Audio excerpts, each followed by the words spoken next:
5 વર્ષ પરદેશમાં મજૂરી કરીને ઘરે પરત ફરતો એક બાપ રસ્તામાં એક લાચાર અને દુઃખી સ્ત્રીને બેન માને છે, પણ એ જ નિર્ણયે એની આખી જિંદગી બરબાદ કરી નાખી. આખરે એવું તો શું થયું? ચાલો જાણીએ આજની વાર્તામાં. સાંજનો સમય હતો. સુરત દાદા ધીમે ધીમે આથમવાની તૈયારી કરી રહ્યા હતા. પક્ષીઓ પોતાના માળા તરફ પાછા ફરી રહ્યા હતા. આ સમયે કાચા રસ્તા ઉપર એક ભલો માણસ ચાલી રહ્યો હતો. એનું નામ હતું રામજી. રામજીના કપડા મેલા હતા. એના પગમાં પહેરેલા પગરખા ઘસાઈ ગયા હતા, પણ એના ચહેરા ઉપર એક અજબની ખુશી હતી. આ ખુશી એટલા માટે હતી કે 5 વર્ષ સુધી પરદેશમાં કાળી મજૂરી કર્યા પછી આજે રામજી પોતાના ગામમાં પાછો જઈ રહ્યો હતો. એણે રાત દિવસ જોયા વગર પરસેવો પાડીને થોડા પૈસા ભેગા કર્યા હતા.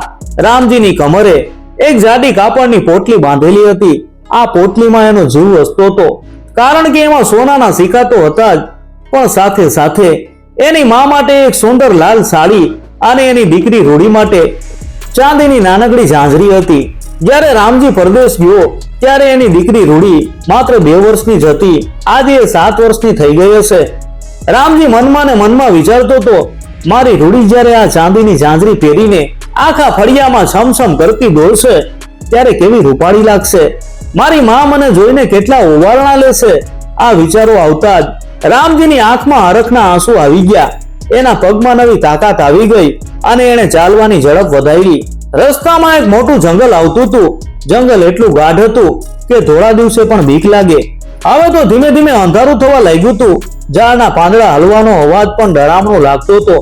રામજી પાસે એક ગાડું હતું. બળદ પણ થાકી ગયા હતા. અચાનક જંગલમાં એક અવાજ ગુંજી ઉઠ્યો, કોઈ મને બચાવો, ભગવાન ખાતર કોઈ મારી મદદ કરો. કોઈ સ્ત્રી રડી રહી હતી. એનો અવાજ સાંભળીને કોઈનું પણ કાળજું કંપી જાય એવું એ રોદન હતું. રામજીના બળદ પણ ડરીને ઉભા રહી ગયા. રામજી તો ભગવાનનો માણસ, એનું હૈયું મીણ જેવું હતું.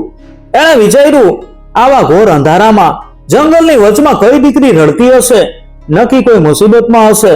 પણ રામજીના મનમાં એક ડર પણ હતો. લોકો કહેતા હતા કે આ જંગલમાં લૂંટારાઓ અને ચોર બહુ રહે છે, જે લોકોને ફસાવીને લૂંટી લે છે. પણ રામજીથી એ સ્ત્રીનું રડવું સહન ન થયું. એને પોતાની બેન યાદ આવી ગઈ. જો મારી બેન કોઈ મુસીબતમાં હોય અને કોઈ એની મદદ ન કરે તો, એવો વિચાર આવતા જ રામજી ગાડામાંથી નીચે ઉતરો.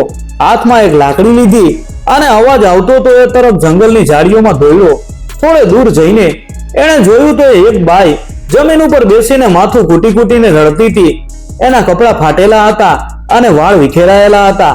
રામજીએ ધીમેથી પૂછ્યું કે શું થયું બેન, તું કેમ આમ પોક મૂકીને રડે છે? તારી સાથે કોણ છે? બાએ રામજીને જોયો અને એના પગ પકડી લીધા. રડતા રડતા બોલી, અરે ભાઈ, મારું તો બધું લૂંટાઈ ગયું. મારા ઘરવાળાને જંગલના ડાકુએ મારી નાખ્યો. હું માન મારો જીવ બચાવીને ભાગી છું. હવે આ દુનિયામાં મારું કોઈ નથી. કોઈ મને પણ મારી નાખો. રામજીની આંખમાંથી પણ આંસુ વહેવા લાગ્યા. એક અજાણી સ્ત્રીનું આટલું દુઃખ જોઈને આ માણસનું હૈયું ફાટી ગયું. એણે પોતાના માથા ઉપર બાંધેલો સાફો છોડીને એ બાઈને ઓઢાડી દીધો. રામજીએ માથા ઉપર હાથ મૂકીને ખૂબ જ વાલથી કહ્યું કે ડરીશ નહીં બેન, આજથી તું મારી ધર્મની બેન છે. મારો જીવ જશે તો પણ હું તારો વાળ વાંકો નહીં થવા દઉં. હાલ મારા ગાડામાં બેસી જા. મારા ઘરે મારી માં છે. તું પણ અમારી સાથે જ રહેજે. થોડો રામજીએ નહોતો જાણતો કે જેને પોતાની બેન માનીને ગાડામાં બેસાડી રહ્યો છે એ કોઈ દુઃખી સ્ત્રી નથી, પણ એ એક કાળી નાગણ છે જે એની જિંદગીને ડંખ મારવા માટે તૈયાર બેઠી છે. રામજીએ પોતાના ભાગનો રોટલો પણ એને ખાવા માટે આપી દીધો અને ગાડું આગળ વધાર્યું. ગાડું ધીમે ધીમે જંગલના કાચા રસ્તે આગળ વધી રહ્યું હતું.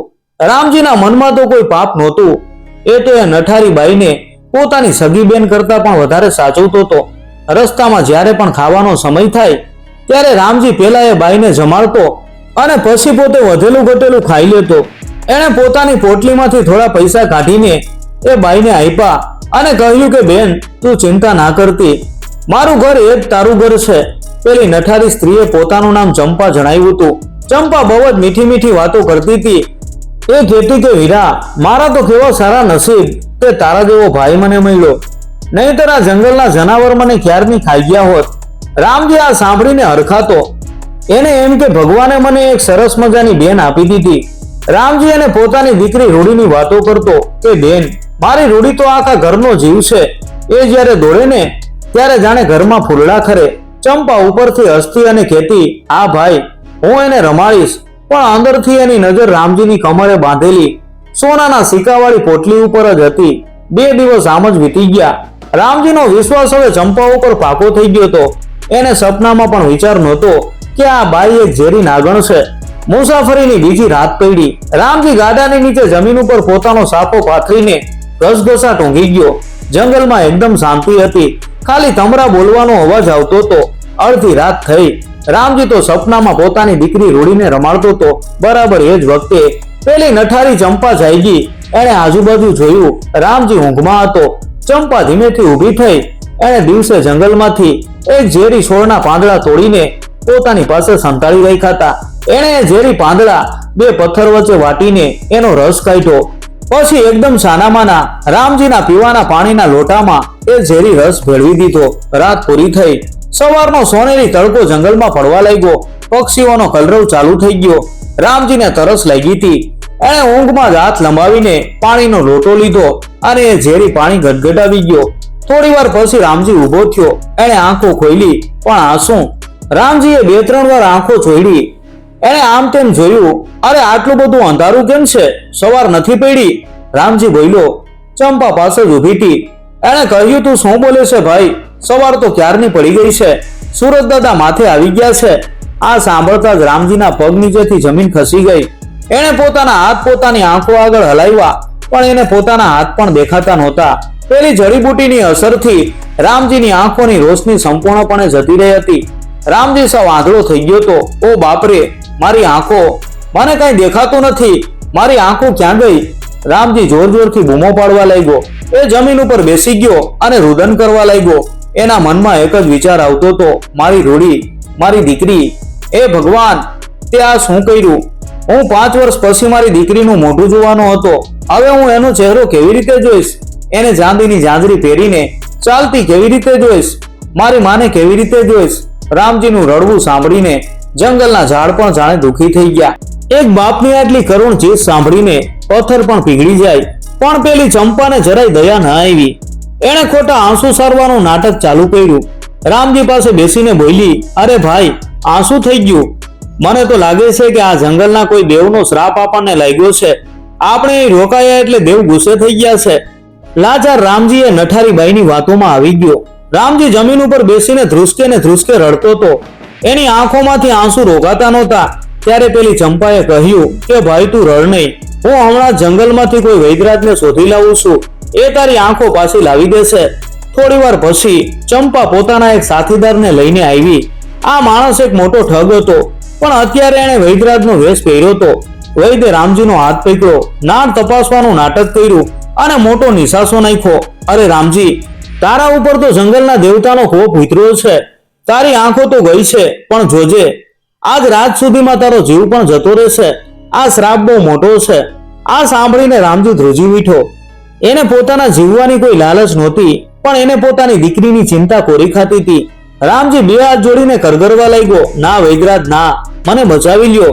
જો હું મરી જઈશ તો મારી રૂડીનું શું થશે? એ તો બાપ વગર નોંધારી થઈ જશે. મારી માં તો મારા વિયોગમાં જ પ્રાણ છોડી દેશે. કોઈ પણ ભોગે મારો જીવ બચાવો બાપા. વૈદ્ય અને ચંપાએ એકબીજા સામે જોઈને ઈશારો કર્યો. વૈદ્ય કહ્યું કે દીકરા, બચવાનો એક જ રસ્તો છે. તારી પાસે જે કાંઈ ધન દોલત હોય એ બધું આ જંગલના દેવના નામે દાન કરી દે. માયા છોડી દે, તો જ તારો જીવ બચશે. રામજીએ પોતાના હાથે કમરે બાંધેલી પોટલી છોડી.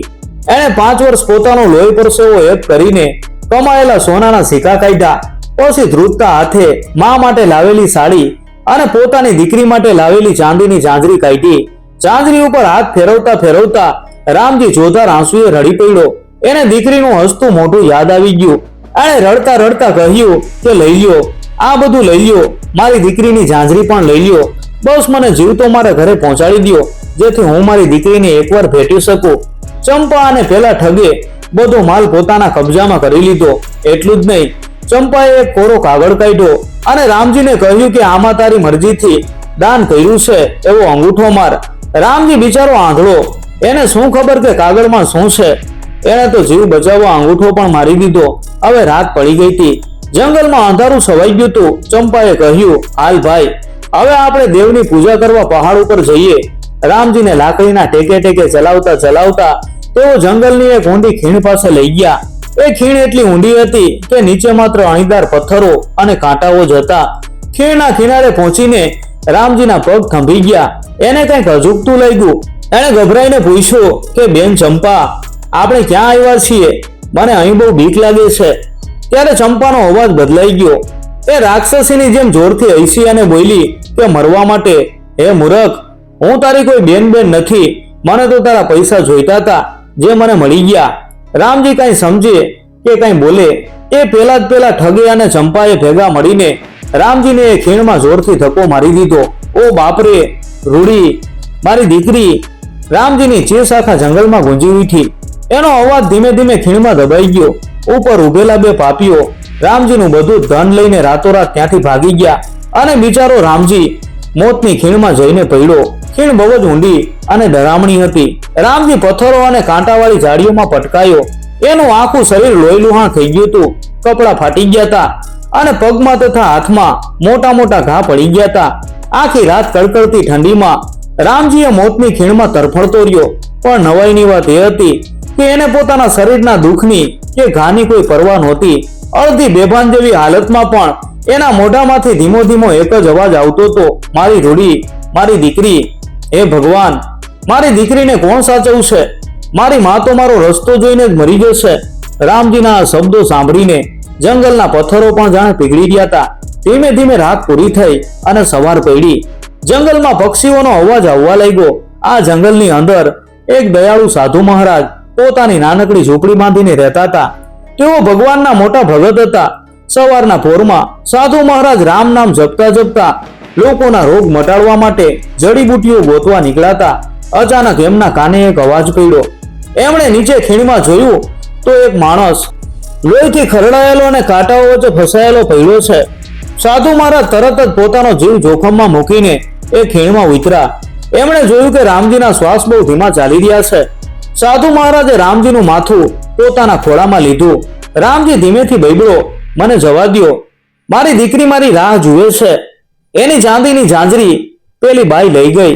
સાધુ મહારાજની આંખો પણ આ બાપનો પ્રેમ જોઈને ભીની થઈ ગઈ. એમણે પોતાના કમંડળમાંથી પવિત્ર જળ કાઢીને રામજીના મોઢા ઉપર છાંટ્યું અને એને ટેકો આપીને ખીણની બહાર કાઢ્યો. ભાનમાં આવ્યા પછી રામજીએ રડતા રડતા પોતાની આખી કરમની કઠણાઈ કહી સંભળાવી. પેલી ચંપાએ કેવી રીતે ધર્મની બેન બનીને દગો કર્યો, કેવી રીતે ઝેર પીવડાવીને આંધળો કર્યો અને દીકરીની ઝાંઝરી પણ લૂંટી લીધી. એ બધી વાત સાંભળીને સાધુ મહારાજ બધું સમજી ગયા. એમણે રામજીના માથા ઉપર હાથ ફેરવતા ફેરવતા કહ્યું કે દીકરા, તું રડીશ નહીં. ભગવાને તને બચાવ્યો છે એનો મતલબ કે હજી તારો ન્યાય બાકી છે. પાપી ગમે એટલો ચાલાક હોય પણ ભગવાનની લાકડીનો અવાજ નથી આવતો. તારી આંખોમાં પેલી ડાકણે જંગલના પાંદડાનો રસ નાખ્યો છે. સાધુ મહારાજે તરત જ ઝાડીમાંથી એક દિવ્ય વનસ્પતિ તોડી એના પાંદડા વાટીને એનો રસ રામજીની બંને આંખોમાં આંચ્યો. થોડી વાર રામજીની આંખોમાં ખૂબ જ બળતરા થઈ. એ પીડાથી તરફડી ઉઠ્યો. પણ થોડી વાર પછી જાણે ચમત્કાર થયો. રામજીએ ધીમે ધીમે આંખો ખોલી. પેલા થોડું ઝાંખું ઝાંખું દેખાયું અને પછી આખું જગત, ઝાડવા અને સામે ઉભેલા સાધુ મહારાજ એકદમ સાફ દેખાવા લાગ્યા. બાપજી, મને દેખાય છે. મારી આંખો પાછી આવી ગઈ. રામજી હરખ થઈ ગયો અને ચોથા આંસુએ રડતો રડતો સાધુ મહારાજના પગમાં પડી ગયો. સાધુ મહારાજે એને ઊભો કર્યો અને આશીર્વાદ આપ્યા. તું બેટા આંસુ લૂછી નાખ. તારી દીકરીની ઝાંઝરી અને તારી મજૂરીની કમાણી તારે પાછી લાવવાની છે. એ પાપી બાઈ અહીંથી નજીકના નગરમાં જ ગયો છે. તું હિંમત રાખ અને તારો હક પાછો લેવા જા. રામજીની અંદર હવે એક જુસ્સો આવી ગયો હતો. એક બાપ જ્યારે પોતાની દીકરી માટે લડવા ઊભો થાય ત્યારે એનામાં સિંહ જેવી તાકાત આવી જાય છે. રામજીએ સાધુ મહારાજને પગે લાગીને જંગલના એક ટૂંકા રસ્તેથી નગર તરફ દોટ મૂકી. નગર બહુ મોટું હતું. રસ્તા ઉપર ઘોડાગાડીઓ અને મોટા મોટા વેપારીઓની અવરજવર હતી. પણ રામજીની આંખો તો બસ પેલી ચંપાને શોધી રહી હતી. એના મનમાં એક જ લગન હતી કે ગમે એમ કરીને એની દીકરી રૂડીની ઝાંઝરી અને 5 વર્ષની લોહીપાણી એક કરીને કરેલી કમાણી પાછી લેવી, દીકરીના આંસુનો બદલો લેવો. બીજી બાજુ પેલી ચંપા નગરમાં આવીને બહુ મોટી શેઠાણી બની ગઈ હતી. રામજીના પૈસાથી એણે મોંઘી રેશમી સાડીઓ પહેરી હતી. અને ગળામાં જાત જાતના દાગીના પહેરીને બજારમાં ફરતી હતી. એણે તો નગરમાં એક મોટો બંગલો ખરીદવાની પણ તૈયારી કરી લીધી હતી. એ પાપણીને એમ કે રામજી તો ખીણમાં તરફડીને મરી ગયો છે, હવે આ દુનિયામાં એને કોણ પૂછવા વાળું છે. પણ ચંપાને ખબર નહોતી કે એક ગરીબ બાપનો પ્રેમ જ્યારે જાગે છે ને ત્યારે યમરાજને પણ પાછા હટવું પડે. રામજી નગરમાં આવ્યો. એણે સીધા ચંપા પાસે જવાની ભૂલ ના કરી. સાધુ મહારાજે કહ્યું હતું એમ આ લુચીબાઈને પાઠ ભણાવવા એની જ લાલચનો ઉપયોગ કરવો પડશે. જો રામજી સીધો જાય તો એ ભાઈ બધાની સામે એને ઓળખવાની જ ના પાડી દે. રામજીએ નગરમાંથી એક મોટા શેઠ જેવા કપડા ભાડે લીધા, માથે એક મોટી પાઘડી બાંધી, આંખ ઉપર કાચના ચશ્મા પહેર્યા, ગળામાં મોતીની માળા પહેરી અને હાથમાં એક રૂપાની મૂઠવાળી લાકડી લીધી. અવાજ અને ચાલવાની રીત સાવ બદલી નાખી. હવે કોઈ કહી જ ના શકે કે આ પેલો ગરીબ, સીધો અને ભોળો રામજી છે. હવે એ બની ગયો તો પરદેશથી આવેલો એક મોટો ઝવેરી. રામજીએ બજારમાં જઈને હોશિયારીથી વાતો ફેલાવી કે પોતે મોટા દેશમાંથી આવ્યો છે અને જે કોઈ પોતાની પાસે સોનું કે પૈસા મૂકશે એને પોતે સવાર પડતા ડબલ કરીને પાછા આપશે. રામજી બરાબર જાણતો હતો કે ચંપા જેવી ડાકણ બહુ લાલચુ હોય છે. જ્યાં સુધી વધારે પૈસાની લાલચ નહીં જુએ ત્યાં સુધી એ દરમાંથી બહાર નહીં આવે. જ્યારે રામજી આ ઝવેરી બનવાનું નાટક કરતો હતો ત્યારે અંદરથી તો એનું હૈયું ચોધાર આંસુએ રડતું હતું. એને પોતાની માં અને દીકરી રૂડી યાદ આવતી હતી. મનમાં ને મનમાં વિચારતો, હે મારા નાથ, મારી દીકરી શું કરતી હશે? એ તો મારો રસ્તો જોઈને ઘરના ઉંબરે જ બેઠી હશે ને. બાપની રાહ જોતી જોતી મારી રૂડી કેટલી વાર રડી હશે, પણ દીકરીના આ પ્રેમે જ એને આ નાટક કરવાની હિંમત આપી હતી. દીકરીનું હસતું મોઢું યાદ કરીને એણે પોતાના આંસુ છુપાવી દીધા અને હૈયું કઠણ કરી લીધું. આખા નગરમાં વાત ફેલાતા ફેલાતા પેલી નઠારી ચંપાના કાન સુધી પહોંચી. જ્યારે ચંપાએ સાંભળ્યું કે કોઈ અમીર ઝવેરી આવ્યો છે જે રાતોરાત પૈસા ડબલ કરી આપે છે ત્યારે એની આંખોમાં લાલચની ચમક આવી ગઈ. એણે મનમાં વિચાર્યું, જો હું પેલા રામજીના બધા પૈસા અને પેલી ચાંદીની ઝાંઝરી આ ઝવેરીને આપી દઉં તો કાલે સવારે મારી પાસે ડબલ ખજાનો થઈ જશે. પછી તો આખા નગરમાં મારા જેવી કોઈ શેઠાણી નહીં હોય. લાલચમાં સાવ આંધળી થયેલી ચંપા રામજીએ બિછાવેલી જાળમાં બરાબર ફસાવા જઈ રહી હતી. એણે પોતાના ઘરે જઈને બધો માલ સામાન અને રામજીની કમાણી એક મોટી થેલીમાં ભેગી કરવા માંડી. પાપનો ઘડો હવે સલકાવા આવ્યો હતો અને એક બાપ પોતાની દીકરીનો હક પાછો લેવા માટે મોટી ઝાડ બિછાવીને બેઠો હતો. બીજા દિવસે સવારે ચંપા મોઢા ઉપર ખોટું હાસ્ય લઈને રામજી પાસે પહોંચી. એણે મોંઘા કપડા પહેર્યા હતા અને જાણે પોતે કોઈ મોટી મહારાણી હોય એમ ચાલતી હતી. ઝવેરીના વેશમાં બેઠેલા રામજીએ એને આવતી જોઈ એટલે એની આંખોમાં ગુસ્સાની જ્વાળા ભભૂકી ઉઠી, પણ એણે હૈયું કઠણ રાખીને ગુસ્સો છુપાવી લીધો. ચંપાએ એક મોટી થેલી ટેબલ ઉપર મૂકતા કહ્યું કે શેઠ, મેં સાંભળ્યું છે કે તમે પૈસા ડબલ કરી આપો છો. આ થેલીમાં મારી બધી કમાણી છે. આ બધું હું તમને આપું છું. કાલે સવારે મને આના ડબલ કરી આપજો. રામજીએ ધીમેથી થેલી પોતાની તરફ ખેંચી અને થેલી ખોલી. જેવું એણે થેલીની અંદર જોયું એના કાળજામાં જાણે કોઈએ છરી ફોંકી દીધી હોય એવી પીડા થઈ. થેલીની અંદર એના લોહી પરસેવાની કમાણીના સોનાના સિક્કા તો હતા જ, પણ સાથે સાથે એની મા માટે લાવેલી લાલ સાડી અને એની જીવથી પણ વાલી દીકરી રૂડી માટે લાવેલી ચાંદીની ઝાંઝરી પણ હતી. દીકરીની ઝાંઝરી હાથમાં લેતા જ રામજીના હાથ થરથર ધ્રુજવા લાગ્યા. ઝાંઝરીના ઘૂઘરાનો ધીમો અવાજ રામજીના કાને પડ્યો અને એની આંખોમાંથી આંસુ વહેવા લાગ્યા. એને એ ખીણ યાદ આવી ગઈ જ્યાં આ પાપણીએ એને મરવા માટે ધક્કો મારી દીધો હતો. એને પોતાની દીકરીનો ચહેરો યાદ આવી ગયો. આ મારી દીકરીનો હક છે. આ ડાકણે મારી દીકરીના હક ઉપર હાથ કેવી રીતે નાખ્યો? રામજીના હૈયામાં એક બાપનો પોકાર ગુંજી રહ્યો હતો. એણે બહુ મુશ્કેલીથી પોતાના આંસુ લૂછ્યા અને રડવાનું રોકી લીધું. ચંપાને તો કઈ ખબર જ નહોતી. એ તો પૈસા ડબલ થવાની લાલચમાં હરખાતી હતી. એણે કહ્યું, કેમ શેઠ, શું જુઓ છો? માલ તો બરાબર છે ને? રામજીએ ઝાંઝરી અને સાડી સાતી સરસી ચાપી લીધી. પછી એકદમ ભારે અવાજમાં બોલ્યો, માલ તો બરાબર છે, પણ હવે તારો હિસાબ કરવાનો સમય આવી ગયો છે બેન ચંપા. આ અવાજ સાંભળીને ચંપાના પગ નીચેથી જમીન ખસી ગઈ. આ અવાજ તો રામજીનો હતો. એ કઈ સમજે એ પહેલા તો રામજીએ એક ઇશારો કર્યો. તરત જ પાછળના ઓરડામાંથી નગર શેઠ અને સિપાહીઓ દોડી આવ્યા. રામજીએ પોતાની આંખ ઉપરના ચશ્મા અને માથે બાંધેલી પાઘડી ફગાવી દીધી. એનો અસલી ચહેરો જોઈને ચંપાના તો હોશ જ ઉડી ગયા. જાણે કોઈ સળગતું ભૂત જોયું હોય. મેં થરથર ધ્રુજવા લાગી. એની આંખો ફાટી ગઈ કે રામજી, તું તો આંધળો હતો, તું તો ખીણમાં પડીને મરી ગયો તો, આ કેવી રીતે બને? રામજીની આંખમાંથી હવે આંસુની જગ્યાએ અંગારા વરસતા હતા. એણે કહ્યું કે હા, હું મરી જ ગયો તો. તે તો મારી દીકરીને બાપ વગરની જ કરી નાખી હતી, પણ તને ખબર નથી કે એક ગરીબ બાપની હાય કેટલી ભારે પડે છે. ભગવાને મને બચાવ્યો માત્ર મારી દીકરીના આંસુ લૂછવા અને તારા જેવી પાપીનો નાશ કરવા. નગર શેઠે કડક અવાજમાં સિપાહીઓને હુકમ કર્યો કે પકડી લ્યો આ ડાકણને. આણે આ ભોળા માણસનો જીવ લેવાની કોશિશ કરી છે અને લૂંટ ચલાવી છે. આને એવી સજા કરો કે જિંદગીભર યાદ રાખે. સિપાહીઓએ તરત જ ચંપાને હાથકડી પહેરાવી દીધી. લાલચમાં આંધળી થયેલી ચંપા હવે જમીન ઉપર પડીને રડવા લાગી અને માફી માંગવા લાગી, પણ હવે કોઈ એની વાત સાંભળવા તૈયાર નહોતું. નગર શેઠ અને સિપાહીઓનો આભાર માનીને રામજી નગરમાંથી બહાર નીકળો. ચંપાને તો એના કર્મોની સજા મળી ગઈ હતી અને એને આજીવન જેલના અંધારામાં ધકેલી દેવામાં આવી હતી. પણ રામજીના મનમાં અત્યારે કોઈના માટે ગુસ્સો કે વેર નહોતું. એના મનમાં તો બસ એક જ રટણ ચાલતું હતું, મારી રૂડી, મારી માં. રામજીએ પોતાની પોટલીને ફરીથી કમરે કસીને બાંધી. એમાં રહેલી પેલી ચાંદીની ઝાંઝરી જાણે એને અવાજ આપીને બોલાવી રહી હતી. રસ્તામાં ચાલતા ચાલતા રામજીએ જંગલની દિશામાં હાથ જોડીને પેલા સાધુ મહારાજને મનોમન પ્રણામ કર્યા. જો એ દેવ જેવો માણસ ન મળ્યો હોત તો આજે રામજી પોતાની દીકરીનો ચહેરો જોવા માટે જીવતો ન હોત. હવે રામજીના પગ જમીન ઉપર નહોતા પડતા, એ જાણે હવામાં ઉડી રહ્યો હતો.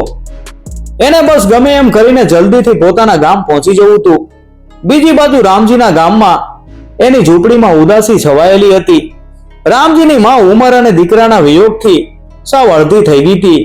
માની આંખોમાં દીકરાની રાહ જોઈ જોઈને મોતિયો આવી ગયો તો. એ રોજ ભગવાનના ગોખલા પાસે દીવો કરીને આખો દિવસ રડતી રહેતી, હે મારા ઠાકર, મારા દીકરાને એમખેમ પાછો લાવજે. એના વગર આ મારી નાનકડી રૂડીનું કોણ છે?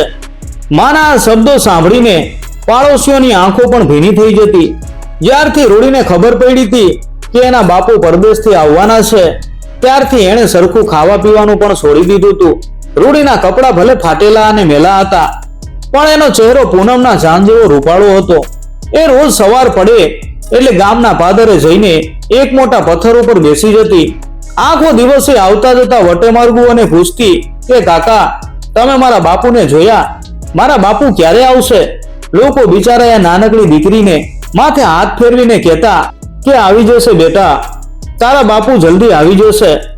જ્યારે કોઈ ન હોય ત્યારે રૂડી ઝાડ ઉપર બેઠેલા પક્ષીઓને જોઈને કાલી ગેલી ભાષામાં વાતો કરતી, હે ચકલીબેન, તમે તો બધી જગ્યાએ ઉડીને જાવ છો ને, મારા બાપુને કહેજો ને કે જલ્દી ઘરે આવે, મને એમની બહુ યાદ આવે છે, મારો દિવસ નથી જતો.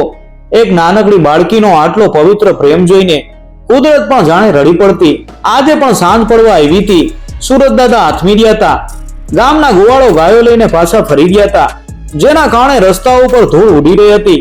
બધા લોકો પોતાના ઘરે જઈ રહ્યા હતા, પણ રૂડી હજી ગામના પાદરે પેલી ધૂળવાળી કેળી ઉપર મીટ માંડીને બેઠી હતી. એની આંખોમાં જળજળિયા આવી ગયા હતા. એને થતું હતું કે આજે પણ મારા બાપુ ન આવ્યા. અંધારું થવા લાગ્યું એટલે એક પાડોશી કાકાએ આવીને રૂડીનો હાથ પકડ્યો અને કહ્યું, હાલ બેટા રૂડી, હવે અંધારું થઈ ગયું, આજે તારા બાપુ નહીં આવે, કાલે ફરી રાહ જોજે. રૂડીએ પોતાનો હાથ છોડાવ્યો અને મક્કમતાથી કહ્યું, ના કાકા, મારા બાપુ આજે જ આવશે. મારું મન કહે છે કે મારા બાપુ રસ્તામાં જ છે. એ દીકરીના ગળે ડૂમો ભરાઈ ગયો હતો, છતાં એની આંખો રસ્તા ઉપરથી હટતી નહોતી અને બરાબર એ જ વખતે દૂર રસ્તા ઉપર ઉડતી ધૂળની વચ્ચેથી કોઈ માણસ ઝડપથી ગામ તરફ આવતો દેખાયો. રૂડીએ પોતાના હાથે આંખો જોડી અને ધૂંધળા આકાર તરફ હેકીટસે જોવા લાગી. દૂરથી ઉડતી ધૂળમાં જે આકાર દેખાઈ ગયો હતો એ બીજું કોઈ નહીં, પણ 5 વર્ષથી જેની કાગડોળે રાહ જોવાતી હતી એ રૂડીના બાપુ રામજી જ હતા. રામજીની નજર પણ દૂરથી જ પોતાની દીકરીને શોધી રહી હતી. જેવો રામજી થોડો નજીક આવ્યો, રૂડીએ પોતાના બાપુનો ચહેરો ઓળખી લીધો. એના પગમાં જાણે પાંખો આવી ગઈ. રૂડીમાં અચાનક વીજળી જેવી તાકાત આવી ગઈ કે બાપુ, એવું હૈયું ચીરી નાખે એવી એક મોટી ચીસ પાડીને રૂડી રસ્તા ઉપર દોડી. એ ચીસમાં 5-5 વર્ષનો વિયોગ, તડપ અને પ્રેમ છલકાતો હતો. પેલી બાજુ રામજીથી પણ હવે રહેવાયું નહીં. એને પોતાના હાથમાં રહેલી લાકડી અને કમરે બાંધેલી પોટલી જમીન ઉપર ફેંકી દીધી. રસ્તાની વચમાં જ ઘૂંટણભેર બેસીને એણે પોતાના બંને હાથ ફેલાવી દીધા. રૂડી દોડતી દોડતી આવી અને સીધી પોતાના બાપુની છાતીએ વળગી પડી. બાપ અને દીકરી બંને ચોધાર આંસુએ રડી પડ્યા. રામજી રૂડીના માથા ઉપર, ગાલ ઉપર અને હાથ ઉપર વાલ કરવા લાગ્યો. એની આંખોમાંથી આંસુની ધારા રોકાતી નહોતી. એ બસ ડૂસકા ભરતો એટલું જ બોલી શકતો હતો, મારી ઢીંગલી, મારી રૂડી, મારો દીકરો. રૂડીએ પોતાના હાથે બાપુના ચહેરા ઉપરથી આંસુ લૂછ્યા. કાલી કેલી ભાષામાં રડતા રડતા બોલી કે બાપુ, તમે કેમ આટલા મોડા આવ્યા? હું રોજ અહીંયા બેસીને તમારી કેટલી વાટ જોતી હતી. હવે હું તમને ક્યાંય નહીં જવા દઉં. રામજીએ ફરીથી દીકરીને છાતી સરસી ચાપી દીધી. એને પેલી મોતની ખીણ યાદ આવી ગઈ, જ્યાં એ પોતાની દીકરીને અનાથ મૂકીને મરવા પડ્યો હતો. પણ એણે રૂડીને એ વાત ન કીધી, કારણ કે અત્યારે એ પોતાની દીકરીને જરાય દુખી કરવા નહોતો માંગતો. પછી રામજીએ રૂડીને પોતાના ખભા ઉપર બેસાડી લીધી. જમીન ઉપર પડેલી પોટલી ઉઠાવી અને પોતાના ઘર તરફ દોડ્યો. ઝૂંપડીના ઓટલે રામજીની માં બેઠી બેઠી આંસુ સારતી હતી. રામજીએ અવાજ આપ્યો કે માં, જો તારો રામલો આવી ગયો માં. આ સાંભળીને માના તો જાણે પ્રાણ પાછા આવી ગયા. માં ઊભી થઈ. રામજીએ માના પગ પકડી લીધા. માએ ધ્રુજતા હાથે દીકરાના ચહેરા ઉપર, માથા ઉપર હાથ ફેરવો અને પોક મૂકીને રડી પડી. મારા કાળજાના કટકા, તું આવી ગયો. હવે મને શાંતિથી મરવું ગમશે. આખું ફળિયું આ બાપ દીકરી અને માનું મિલન જોઈને રડતું હતું. ત્યાં ઉભેલા એક પણ માણસની આંખ કોરી નહોતી. થોડી વાર પછી રામજી ઓટલા ઉપર બેઠો. એણે પોતાની કમરેથી પેલી પોટલી ખોલી. સૌથી પહેલા એણે પોતાની માના હાથમાં પેલી સુંદર લાલ સાડી મૂકી. માએ તો હરખથી સાડીને આંખે અને માથે અડાડી. પછી રામજીએ દીકરીને પાસે બોલાવી. પોટલીમાંથી એક નાનકડી પડીકી ખોલી અને એમાંથી ચાંદીની ચમકતી બે ઝાંઝરી બહાર કાઢી. રૂડી તો ચાંદીની ઝાંઝરી જોઈને રાજીના રેડ થઈ ગઈ. એની આંખો ચમકી ઉઠી. રામજીએ બહુ જ વાલથી પોતાના હાથે દીકરીના બંને પગમાં એ ઝાંઝરી પહેરાવી દીધી. રૂડી તરત જ ઊભી થઈ અને આખા ફળિયામાં દોડવા લાગી. છમ છમ છમ. ઝાંઝરીનો એ મીઠો રણકાર આખા ફળિયામાં ગુંજી ઉઠ્યો. એ અવાજ રામજીના કાનમાં અમૃતની જેમ રેડાવા લાગ્યો. 5 વર્ષની કાળી મજૂરી, પેલી ડાકણ બેનનો દગો, આંખોનું જવું, ખીણમાં પડવું, આ બધું જ દુઃખ. રામજી દીકરીની ઝાંઝરીનો એ છમછમ અવાજ સાંભળીને ભૂલી ગયો. એને લાગ્યું કે એની જિંદગીની બધી કમાણી આજે લેખે લાગી ગઈ. મિત્રો, જો આ વાર્તા તમને ગમી હોય તો વિડીયોને લાઈક કરજો અને કોમેન્ટમાં હર હર મહાદેવ લખવાનું ભૂલતા નહીં.